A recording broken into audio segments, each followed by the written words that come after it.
Hi everyone, आज हम करने वाले एक नया टॉपिक जो कि है पार्टीशन। देखिए, पार्टीशन से रिलेटेड पहले क्वेश्चंस कैसे आ सकते हैं। या तो वो पूछेंगे directly what is meant by partition और how it is made. Secondly वो एक पर्टिकुलर पार्टीशन के बारे में पूछ सकते हैं, पार्टीशन बाय कन्वर्जन, धर्म परिवर्तन करके कैसे विभाजन किया जा सकता है। ये सेकंड क्वेश्चन हो सकता है। और इसके बहुत सारे पार्ट और भी हो सकते हैं, बट मेनली इसी टाइप के क्वेश्चन आएंगे। तो या तो डायरेक्टली पूछेगा पार्टीशन को बताइए, या फिर उसके अंदर का जो एक एक हमारे जो कि पार्टीशन का एक मोड है उस पर भी सवाल किया जा सकता है। ठीक है, अब देखते हैं पार्टीशन होता क्या है। पार्टीशन का आपको मतलब पता होगा, मतलब कोई एक चीज़ थी, उसको छोटे छोटे पार्ट में ब्रेक कर दिया, उसे हम कहते हैं पार्टीशन हो गया। यही है पार्टीशन का मतलब। लेकिन अब हमें यहाँ पे partition in the form of property देखनी है। को पार्शनरी प्रॉपर्टी एक ऐसी एंसेस्ट्रल प्रॉपर्टी थी जिसको अभी तक डिवाइड नहीं किया गया था। अब हमें उसको डिवाइड करना है, अब हमें उसका पार्टीशन करना है। तो वो कैसे होगा?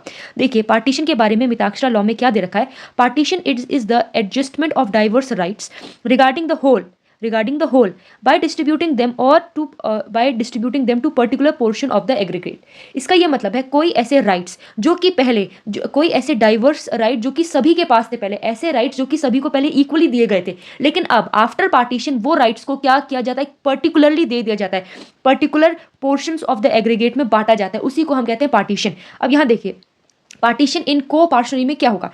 एक एंसेस्ट्रल प्रॉपर्टी थी, एक क्या थी, एक लैंड थी, वो कि हमारे ग्रैंडफादर ग्रेट ग्रैंडफादर की थी। अब किसी ने बोला, जो उनके नीचे की जो भी जनरेशन थी उसी में से कोई भी बोल सकता है, जिसके पास वो प्रॉपर्टी का राइट है, वो बोलेगा कि मुझे प्रॉपर्टी से बाहर आना है। मतलब मुझे अब ये एंसेस्ट्रल प्रॉपर्टी नहीं, मुझे अपनी खुद का एक पोर्शन चाहिए प्रॉपर्टी में। तो यहाँ पे उस प्रॉपर्टी का पार्टीशन हो जाएगा, उस वाली प्रॉपर्टी को ब्रेक किया जाएगा, जितने भी उसके लीगल हकदार हैं उनको दिया जाएगा, फिर जाके वो प्रॉपर्टी का पार्टीशन किया जाएगा। तो यहाँ पे ये कह रहा है कि एंसेस्ट्रल प्रॉपर्टी पहले थी, पार्टीशन के बाद उसको छोटे छोटे पार्ट्स में डिवाइड कर दिया जाता है, जितने भी उसके लीगली जो कि ओनर, जो कि जिनका राइट होता है प्रॉपर्टी पे, उनको वो मिल जाती है। अब देखिए, जो ये पार्टीशन है ना, इसके कुछ एसेंशियल्स है, मतलब ये तो होने ही चाहिए जब आपको पार्टीशन करवाना है। पहली चीज, कोई भी इंसान जो एक्सप्रेस कर रहा है पार्टीशन के लिए, उसका एक्सप्रेशन बिल्कुल साफ होना चाहिए, बिल्कुल क्लियर होना चाहिए, नॉट वेग। ठीक है।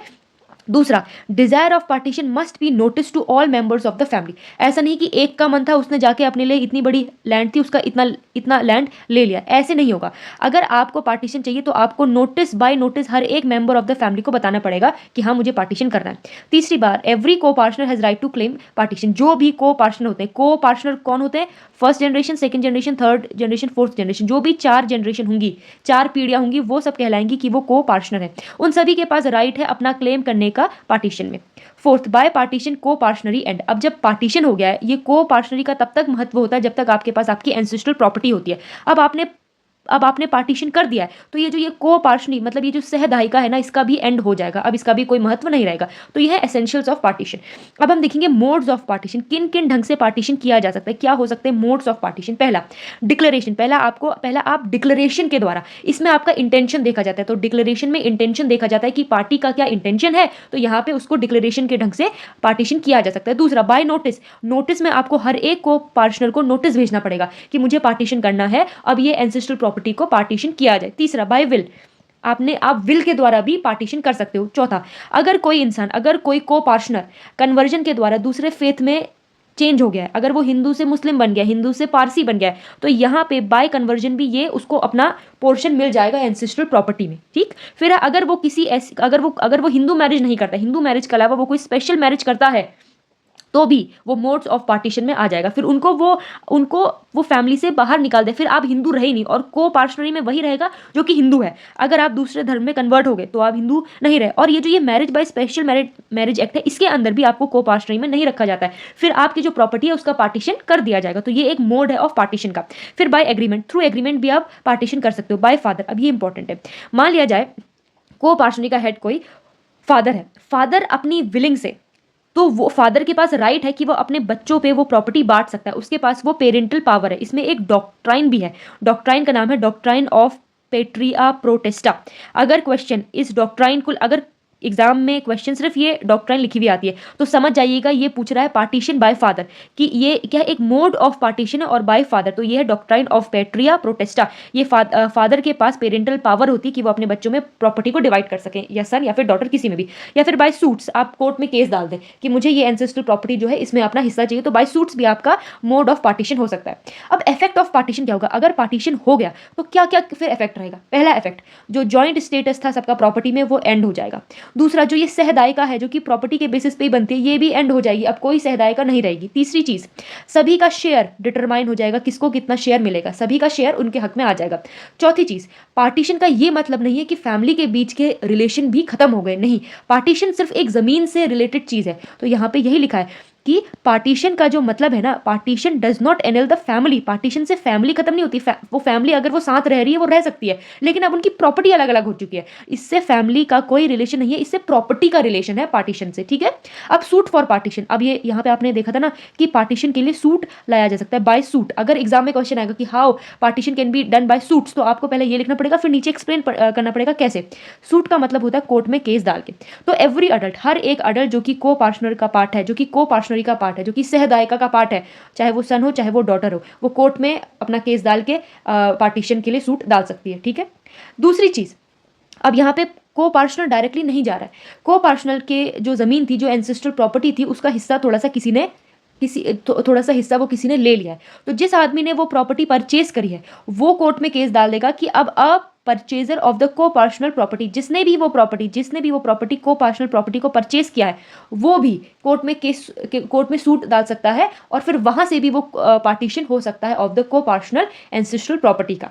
अब देखिए, सूट फॉर पार्टीशन ऐसा नहीं है कि सिर्फ अडल्ट ही डाल सकते, माइनर भी डाल सकता है। इसका एक लैंडमार्क केस है जो कि है एक इंपॉर्टेंट केस है, जो कि है वेंकटा रेड्डी वर्सेस लक्ष्मम्मा। ये केस 1963 का है। इस केस में क्या होता है, इस केस में कोर्ट ने यह कहा था कि माइनर भी अपनी प्रॉपर्टी, अपनी एंसेस्ट्रल प्रॉपर्टी में अपना हिस्सा मांग सकता है, लेकिन यहाँ पे कोर्ट ने यह कहा था एक चीज देखी जाएगी, वो है कि अगर ये पार्टीशन के बाद उस माइनर का बेनिफिट हो रहा है तभी यहाँ पे माइनर सूट डाल सकता है, ऐसा नहीं कि कोई भी माइनर आके डालेगा, नहीं, कोर्ट ये देखेगी कि क्या सूट डालने से उस माइनर का बेनिफिट हो रहा है, अगर हो रहा है तो तब उस केस में माइनर सूट डाल सकती है। तो yes, a minor is eligible to file a suit for partition if it is for his benefit, अगर पार्टीशन करके उस बच्चे का भला हो रहा है तो हाँ, वो माइनर डाल सकता है।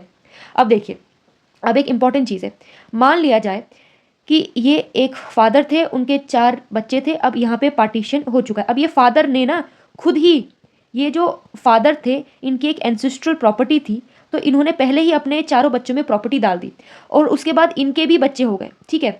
तो ये बच्चे बॉर्न हुए हैं आफ्टर पार्टीशन, इनका एंसेस्ट्रल प्रॉपर्टी में कोई हक नहीं होगा, इनके फादर की ही प्रॉपर्टी में हक हो सकता है।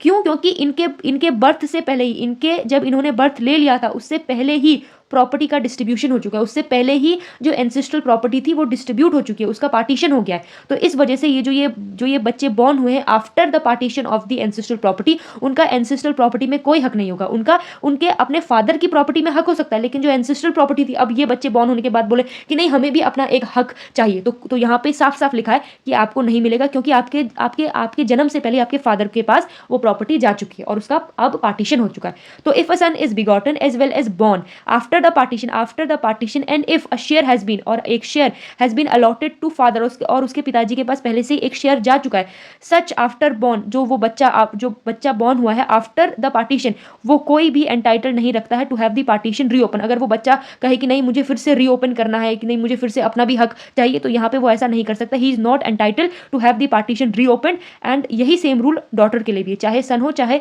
डॉटर हो, अगर आपके जन्म से पहले, अगर आपके बर्थ से पहले आपकी एंसेस्ट्रल प्रॉपर्टी डिवाइड हो चुकी है, तो आपको फिर यहाँ पे आप केस रीओपन नहीं कर सकते, आप फिर उसके लिए नया सूट नहीं डाल सकते, पार्टीशन फिर से दोबारा नहीं होगा। तो यही केस है पार्टीशन का। पार्टीशन क्या होता है, एसेंशियल्स ऑफ पार्टीशन क्या है, मोड्स ऑफ पार्टीशन क्या है, इफेक्ट ऑफ पार्टीशन क्या होता है, एक इंपॉर्टेंट केस। अच्छा, उसके बाद सूट फॉर पार्टीशन कौन डाल सकता है, फिर एक इंपॉर्टेंट केस लो, वेंकटा रेड्डी वर्सेस लक्ष्मम्मा 1963 का केस, और बस इतना ही है। Thank you so much.